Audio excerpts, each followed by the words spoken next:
Transforma Mútua Podcast.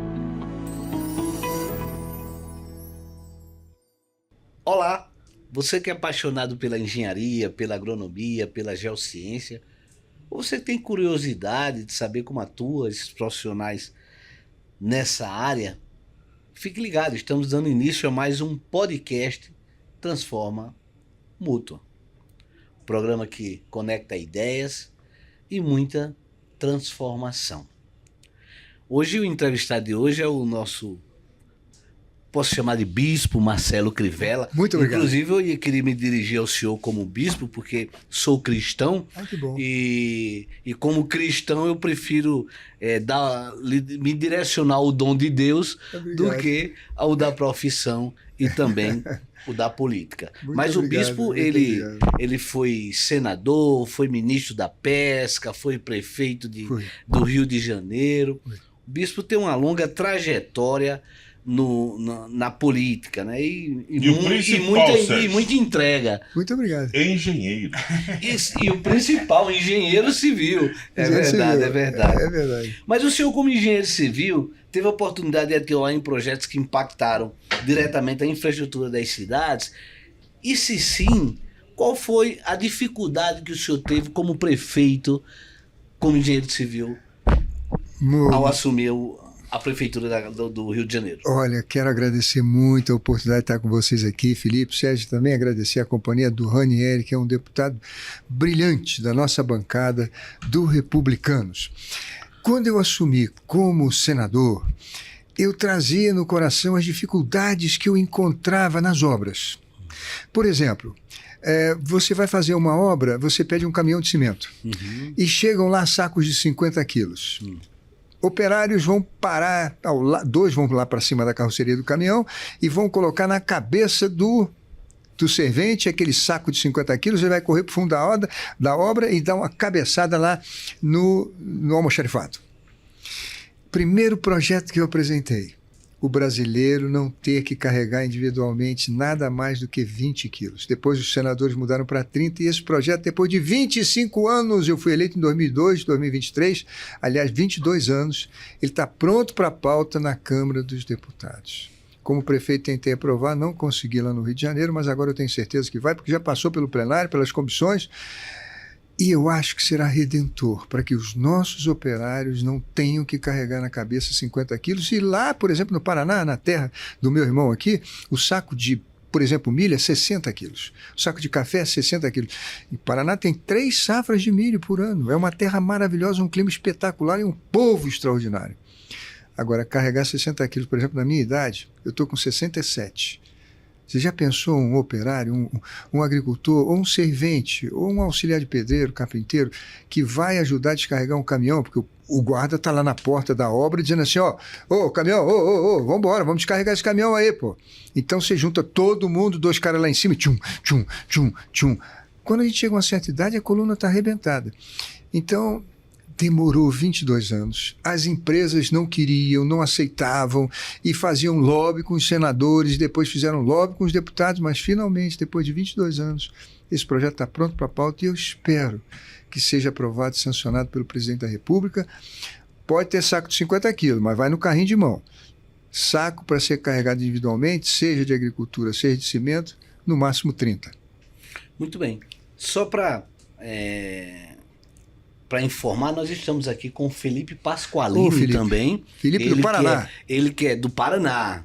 Ele que é diretor de comunicação da Mútua e também com o deputado federal Ranieri Paulino, meu irmão, que foi quem do fez essa ponte aqui para que a gente pudesse fazer entrevista com o bispo Marcelo Crivella, atualmente deputado federal, ex-senador, como eu já falei, e também prefeito da capital do Rio de Janeiro.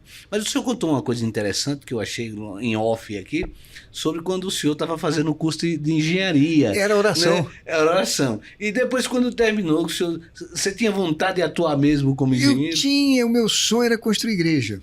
Eu tinha um sonho, eu me converti com 6 anos de idade. Então eu tinha um sonho de construir igreja. Então toda a prova, eram 6 anos de engenharia.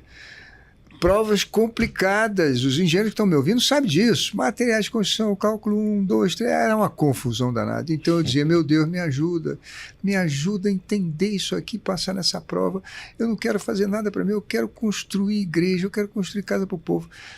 Pois bem, fui para a África, fui missionário 10 anos, depois de engenheiro mesmo.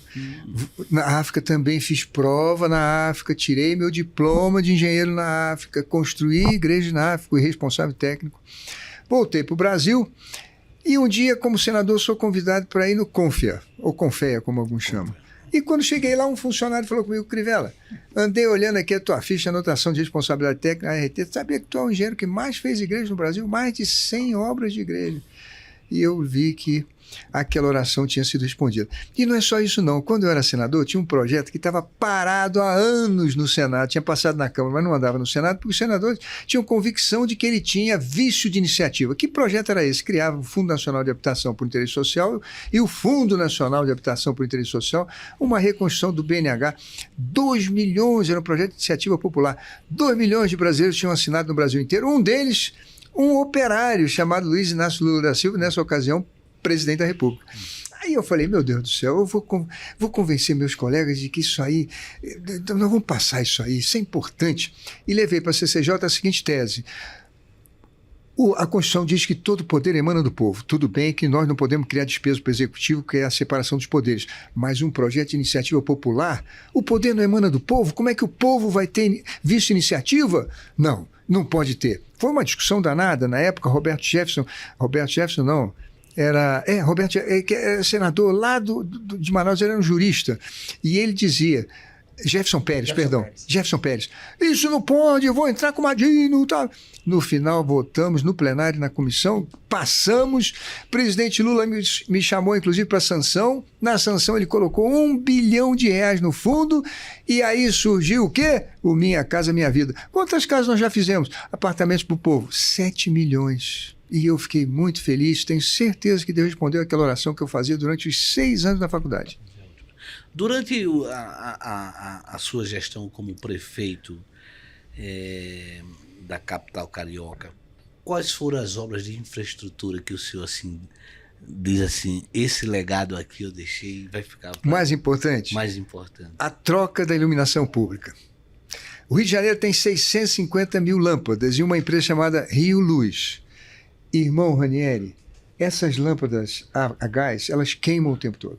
Tempo todo você sai na rua, prefeito, a luz da minha praça está apagada, a porta da igreja, a minha rua está escura, não sei o que e tal. Aí você tem os meninos com o caminhão subindo e descendo. Tiram aquela lâmpada, levam para retificar, voltam.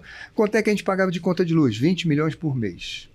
Ora, e se a gente trocasse por LED, 650 mil lâmpadas de LED, a gente pagaria 10 milhões. Com essa economia, eu poderia fazer uma PPP da iluminação pública, eu não tinha dinheiro para fazer eu mesmo pagar, 1,5 bilhão, trocando as lâmpadas todas, contratar uma empresa, ele trocava as lâmpadas todas, com os 10 milhões que eu tinha por mês, 120 milhões por ano, a gente pagava dele em 10 anos, com lucro, com tudo direitinho. E foi essa, eu diria, a maior obra que eu fiz, porque eu cheguei a trocar 60 mil lâmpadas no meu governo, Eduardo Paes entrou depois, trocou as lâmpadas todas. Hoje o Rio de Janeiro aparece do satélite tão iluminado quanto Nova York, quanto Londres, quanto Paris. E para uma cidade violenta para chuchu, a iluminação ajuda a beça. Deputado, Felipe, muito obrigado aí pela sua presença, por atender nosso convite aí. Está aqui na Mútua com a gente, falando de engenharia, de infraestrutura. Eu queria falar de um tema que o senhor pulsa muito, né? Que é a questão da inspeção predial. Algumas cidades, como no Rio de Janeiro, né? É obrigatória essa inspeção predial, que garante muita segurança, dá trabalho para os profissionais da engenharia, mas mais do que isso, né, dá segurança para a população. E o senhor tem esse projeto, se eu não me engano, aqui, estava vendo aqui, de 2013. Por que não aprovam esse projeto? Qual que é a dificuldade? Porque vai dar segurança para as pessoas, né, garantir a vida. E por que não anda? Pois é, olha, lá no Rio de Janeiro, quando o Eduardo Paes, em 2013, 2014, ele era prefeito naquela ocasião, ele copiou os parágrafos exatamente do projeto e na Câmara de Vereadores aprovaram. Nós tínhamos acabado de ter um prédio na Cinelândia, do lado do Teatro Municipal, que desabou de uma hora para outra. Você imagina uma coisa dessa no centro da cidade do Rio? Todo mundo conhece a Cinelândia. Todo mundo conhece o Teatro Municipal. Um prédio ao lado, 15 andares, um monte de gente ferida, um monte de gente morta. Pois bem, o que ocorre com relação... Aliás, o CONFEA colocou como objetivo número 1 em 2023 a aprovação desse projeto. Nós temos uma dificuldade... todos os líderes já assinaram o requerimento de urgência para ir direto para a pauta. Eu tive um problema com um grande, querido companheiro meu, que é Gilberto Abramo, hoje líder do meu partido, líder do nosso partido. Gilberto Abramo dizia para mim o seguinte: Crivella, eu tenho que estudar melhor esse projeto. Por quê? Porque nós vamos ter que fazer inspeção em todos os edifícios públicos com mais de 30 anos. O que é a inspeção? O engenheiro vai lá, vai procurar fissuras que depois se transformam em trincas, que depois vão para rachaduras e que depois vão para deformações e depois desabam, depois caem. Lembrando que o concreto não é uma pedra natural, é uma pedra artificial e a cada 30 anos ele vai perdendo sua resistência. E mais, se não houver manutenção, há a exposição da armadura. A armadura, eu diria a você, ela é 30 vezes mais possante que o concreto. Se ela vai perdendo material, nós vamos tendo uma perda de resistência à compressão razoável. Quando é questão de vigas e lajes, aí a resistência do concreto, que é muito menor a tração, fica muito mais perigosa. Mas é claro que essas obras, graças a Deus, mandam aviso antes de cair. Elas dão fissuras, trincas, rachaduras e depois se deformam. Então é necessário que o engenheiro possa ver isso e fazer o reforço estrutural. Hoje nós temos fibra de carbono, meu Deus do céu, reforçar isso é coisa simples. Precisa ter um técnico apenas para olhar. Mas o que o nosso líder dizia? Crivella, eu preciso ter eu tenho uma preocupação. Imagina as igrejas. As igrejas são obras públicas. Minas Gerais, ele é deputado de Minas. Nós temos o lugar de maior número de igrejas tradicionais, de 100, 200, 300. Será que eles vão ter condições de fazer um laudo de inspeção técnica? E eu dizia para ele, olha, eu faço. A minha família é de Simão Pereira. Minas tem 853 municípios. A minha família é de Simão Pereira, o menor município de Minas. Como são as cidades de Minas Gerais? Na montanhazinha tem um cemitério e 2 igrejas, uma na praça principal e outra perto da fonte. Porque as pessoas iam naquela época, né? Estou falando aqui de igrejas do século XVII, 1600, 1700, 1800. As pessoas iam encher o garrafão d'água e aproveitavam e ia na missa. Rezava. Ou então no centro da praça, que era onde as pessoas se reuniam no final de semana. Essa de Simão Pereira, da fonte, graças a Deus, foi de madrugada. As tesouras de madeira, e vocês sabem que essas igrejas são com tesouro dobrado, mas elas têm 20 metros de altura, 15 metros de altura, essas igrejas antigas. E as tesouras de madeira apodreceram e elas suportam telhas que eram feitas na coxa dos escravos, telha de barro, pesada pra caramba. O teto da igreja desabou. E se tivesse gente lá, morria todo mundo. Quer dizer, é o que eu disse para ele, eu também tenho essa preocupação, mas nós precisamos aprovar esse laudo de inspeção técnica. Aliás, peço até a ajuda do Ranieri, porque ele era o único líder, por preocupações que eu louvo, que não queria que fosse para a pauta ser aprovado. Eu tenho certeza que será sancionado pelo presidente da República que chegar lá. Ranieri é meu companheiro, vai fazer esse esforço junto comigo, junto ao nosso líder Gilberto Abramo. Deputado, deixa eu só fazer aqui para ilustrar. Aconteceu um grande movimento a partir da sua iniciativa. À época ainda era senador da República, quando apresentou esse PL, e inclusive o CREA da Paraíba, meu estado. Eu era deputado estadual na época e me apresentou, até inspirado no seu PL, o projeto de lei lá na Paraíba. Eu apresentei, né, com essa demanda da Paraíba. Lá virou lei, né, nas assembleias o ritmo realmente é mais sério do que no Congresso Nacional, mas foi inspirado justamente nesse movimento de sua iniciativa. Então tem que fazer esse registro, porque foi importante, porque replicou nos estados também. Na cidade do Rio, Eduardo aprovou esse projeto. Sabe quanto é que sai um laudo de inspeção técnica de um edifício de 15 andares? 500, 600 reais. Eu pergunto a você, por 40 condôminos, é 15 reais por cada condômino. Pela garantia que você dá a essas pessoas, isso é por ano, o laudo vale por ano. Aqui em Brasília não tem. Pois é. Agora mesmo nós tivemos um prédio em Pernambuco que desabou. Eu lhe mandei. O senhor mandou para mim. Isso. Quer dizer, e quanto vale uma vida? Esse projeto desde 2003 já era para ter sido aprovado há tanto tempo. E digo mais aos senhores, nós temos agora, levantado pelo CONFEA, centenas de pontes no Brasil que precisam de inspeção técnica, que tem risco. Uma delas desabou recentemente. Quer dizer, as pessoas compram um apartamento, passam por cima de uma ponte, mas tem que lembrar que o concreto, se uma pedra natural como um pão de açúcar tem desgaste, imagina uma pedra artificial como é o concreto. Nós precisamos fazer o laudo de inspeção técnica e edificações, e eu espero, inclusive com a ajuda do Ranieri, que a gente consiga comover o nosso líder. Peço até a ajuda de todos que estão aqui, que mandem mensagem para o nosso companheiro Gilberto Abramo, que fala sobre isso. E olha, se consultarmos a CNBB, tenho certeza absoluta de que eles vão querer. Aliás, Igreja Universal do Reino de Deus, já tivemos uma igreja cujo teto caiu com o culto cheio e morreu gente. Nossa. As tesouras desabaram. A gente aluga muito cinema. E cinemas são antigos. Nós temos cinema de 40, de 50, de 60. A partir dali, a igreja passou a fazer o seu laudo técnico. Nós somos 8 mil igrejas no Brasil. É fundamental que isso ocorra. Então, mais uma vez aqui, eu quero agradecer muito a oportunidade que eu tenho com vocês. Faço esse apelo aqui para que a gente consiga transformar em lei e a presidência sancione, e a partir daí todo prédio, sobretudo prédios públicos onde tem igreja. Lá no Rio de Janeiro, a mesma coisa, tivemos um problema de incêndio que poderia ter sido remediado. Aonde? No nosso museu. Prédio público, lembram? Que o Museu da Quinta Boa Vista foi...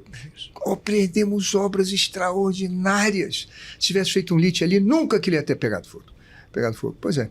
Então, eu faço esse apelo, sobretudo pelas nossas igrejas, pelo nosso patrimônio construído pelos nossos... Eu fico pensando, meu Deus do céu, nossos antepassados construíram essas igrejas descalços, sem dente, morreram aos 45, 40 anos. Muitos eram escravos. Eles derramaram ali sangue, suor, lágrima. Na nossa geração, nós vamos deixar isso tudo apodrecer? Na nossa geração, nós vamos deixar isso desabar? Não acredito que nós vamos permitir uma coisa dessa. Como ex-senador, aliás, o senhor participou da Comissão de Infraestrutura. Na sua opinião, quais são as principais prioridades para melhorar a infraestrutura urbana no país? Olha, um outro projeto meu que foi aprovado pelo Congresso e a Dilma, minha querida Dilma, vetou. Eu dava ao CONFEA a possibilidade de usar o seu fundo, que são de bilhões. Tanto engenheiros, na época o arquiteto era nosso também, depois saíram. Nós temos um fundo de bilhões para que agrônomos e engenheiros pudessem fazer cursos de aperfeiçoamento. Hoje a gente tem muita restrição para gastar esse dinheiro, que é a nossa contribuição de todos os engenheiros do Brasil e também agrônomos. E também tinha ali nesse projeto a possibilidade deles fazerem fiscalização de obras públicas, gratuitas para o governo, gratuitas para a infraestrutura do governo. Vamos ver uma estrada que o governo está fazendo?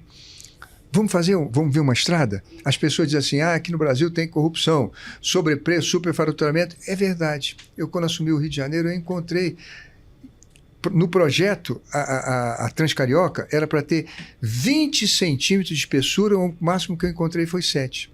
Era para ter malha, tela soldada, em toda a extensão dela, eu não encontrei em lugar nenhum. As barras de transição eram de ser 1,5 polegadas e não encontrei. Por quê? Era trânsito, eles faziam de noite, certamente fiscais daquela época não iam trabalhar de madrugada e assim a obra saía ruim. Você quer um bom remédio para isso? Vamos colocar um terceiro. Vamos dar a possibilidade que os bilhões do CONFEA também sejam usados para nos ajudar a manter a qualidade das obras públicas, das nossas estradas, nossas pontes, nossos prédios públicos, hospitais públicos, enfim. É um órgão, vamos dizer assim, que tem a elite cultural da engenharia do Brasil, os professores universitários, todo mundo está ali, e que nas grandes obras, uma barragem de concreto, uma grande estrada, disse, olha, o CONFEA vai lá, nós vamos também ajudar. Vamos ver o projeto, vamos dar sugestão do projeto, na execução das obras, vamos ver. Eu encontrei na cidade do Rio de Janeiro, segunda, a capital do Rio de Janeiro, uma das maiores cidades do Brasil, eu fiz inspeções técnicas e verifiquei que não seguia o projeto. O que aconteceu? Ela teve uma série de ondulações. Os ônibus do BRT começaram a ter problemas, porque eles são em 2 corpos, e quando eles fazem muita trepidação, um deles, o motor chegou a cair. Como eles se pagam com 6, 7, 8 anos de uso, os empresários disseram, eles não se pagam. Eles quebram antes, a manutenção é muito alta, eu não vou renovar a frota. Foi uma tragédia. O que Eduardo fez agora? Ele municipalizou, refez as obras, comprou os ônibus e as empresas estão administrando. Isso porque na época da obra, por correria, por Olimpíada, não sei o quê, por falta de fiscalização, não executaram o projeto previsto pelos nossos engenheiros. Uma lição dura, amarga que nós tivemos no Rio de Janeiro. Se nós tivéssemos esse projeto que a Dilma vetou sancionado, olha que maravilha. Aliás, assumo um compromisso. Eu e meu amigo Ranieri reapresentarmos esse projeto e lutarmos lá no Rio, no Congresso Nacional para que ele seja aprovado. O fundo, que são bilhões, possa ser gasto com os nossos engenheiros e também agrônomos para fazer cursos de especializações, mestrados, doutorados, etc. E também o CONFEA prestar serviço em obras públicas para nos ajudar na qualidade. Até para incentivo em projetos também, né? Também. Da engenharia também. O engenheiro queira fazer um projeto, tem um recurso ali que pode aportá-lo para ele poder... Você quer ver uma coisa agora? No Rio Grande do Sul, Porto Alegre, nós tivemos uma enchente terrível, lembra disso? Sim. As águas subiram. O que fez o governador do Rio Grande do Sul? Ele contratou engenheiros para fazer LIT, para fazer o laudo de inspeção técnica, para dizer o seguinte: a água passou aqui, mas eu posso liberar essa obra, esse prédio público para ser habitado de novo, tem risco de desabamento, alterou a estrutura dele. Quer dizer, a necessidade impôs.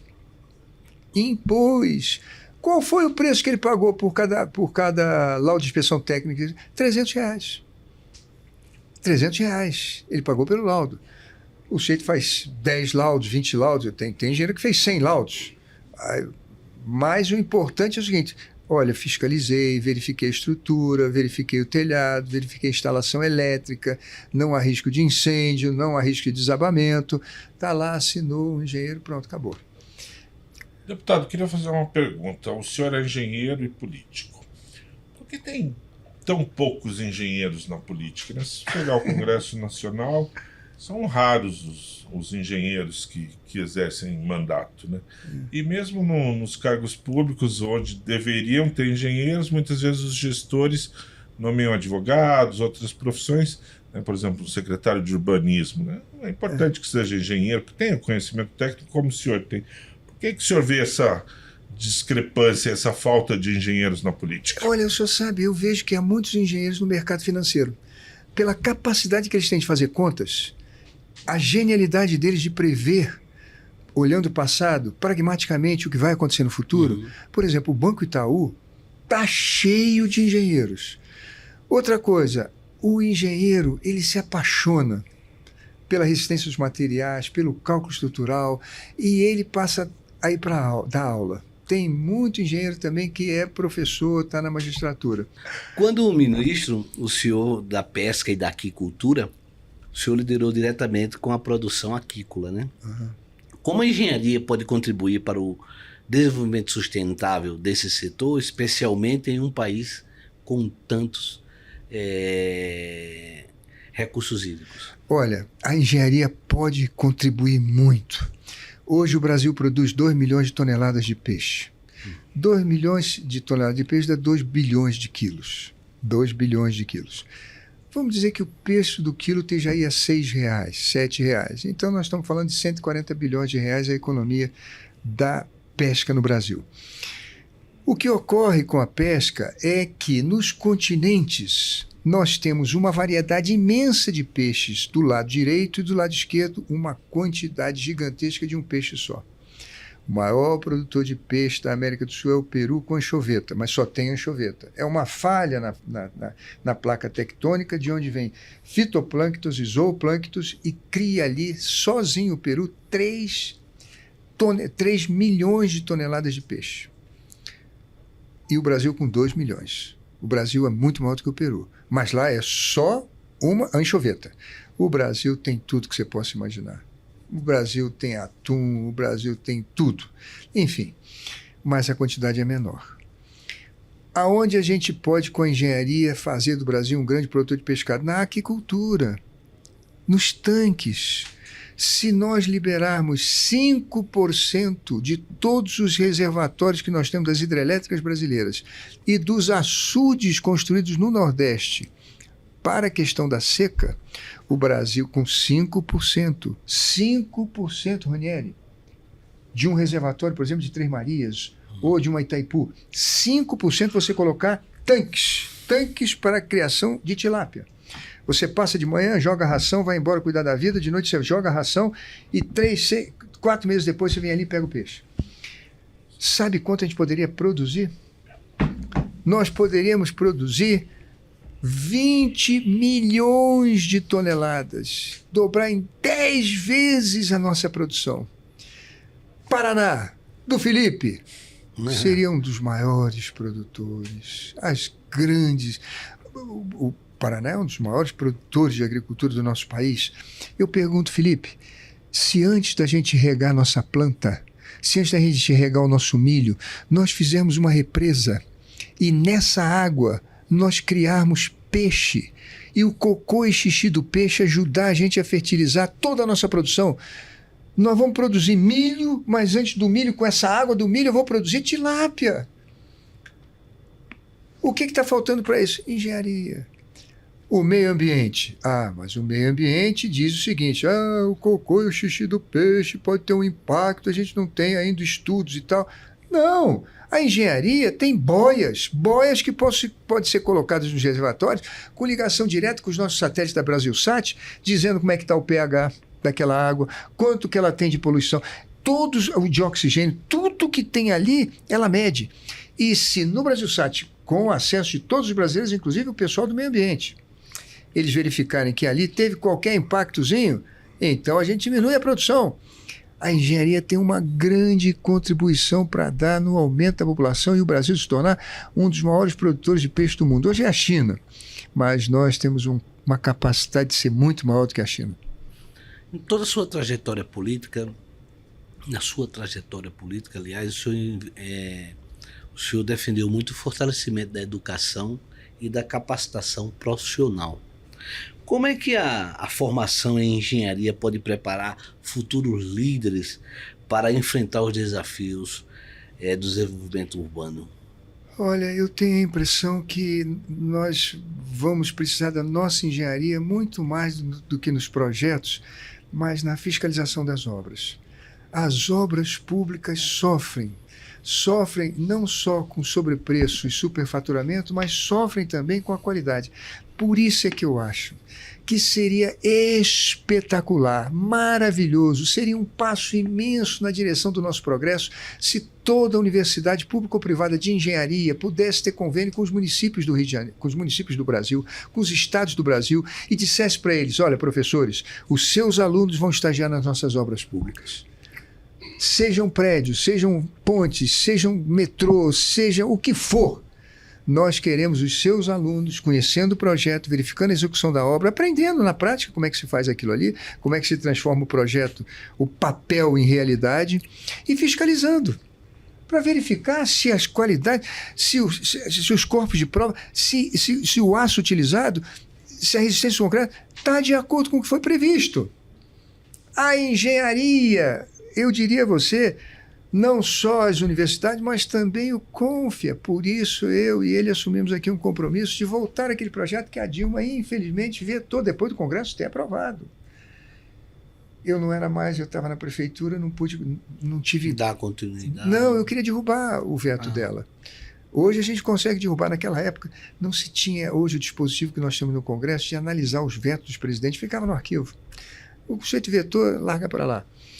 Mas eu e o Ranieri vamos lutar.